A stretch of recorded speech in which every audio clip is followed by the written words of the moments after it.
இன்றைய நற்செய்தி வாசகம். பரிசேயர் அல்ல, வரி தண்டுபவரே கடவுளுக்கு ஏற்புடையவராகி வீடு திரும்பினார். லூக்கா எழுதிய தூய நற்செய்தியிலிருந்து வாசகம்.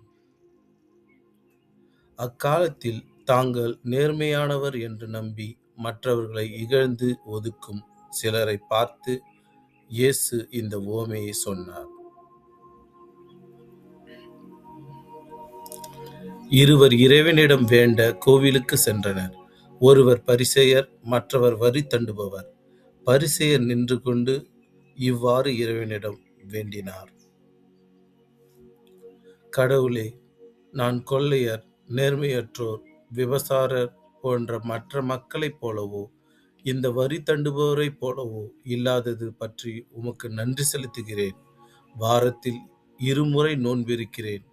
என் வருவாயில் எல்லாம் 10 பங்கை கொடுக்கிறேன்.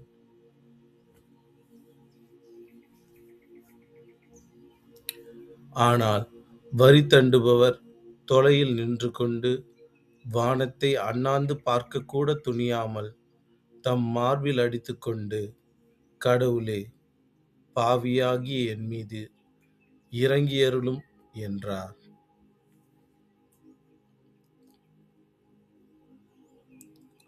இயேசு பரிசேயர் அல்ல, வரி தண்டுபவரே கடவுளுக்கு ஏற்புடையவராகி வீடு திரும்பினார்.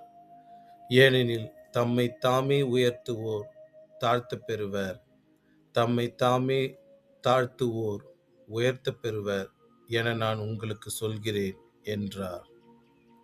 இது ஆண்டவரின் அருள்வாக்கு. இறைவா, உமக்கு நன்றி. Praise the Lord.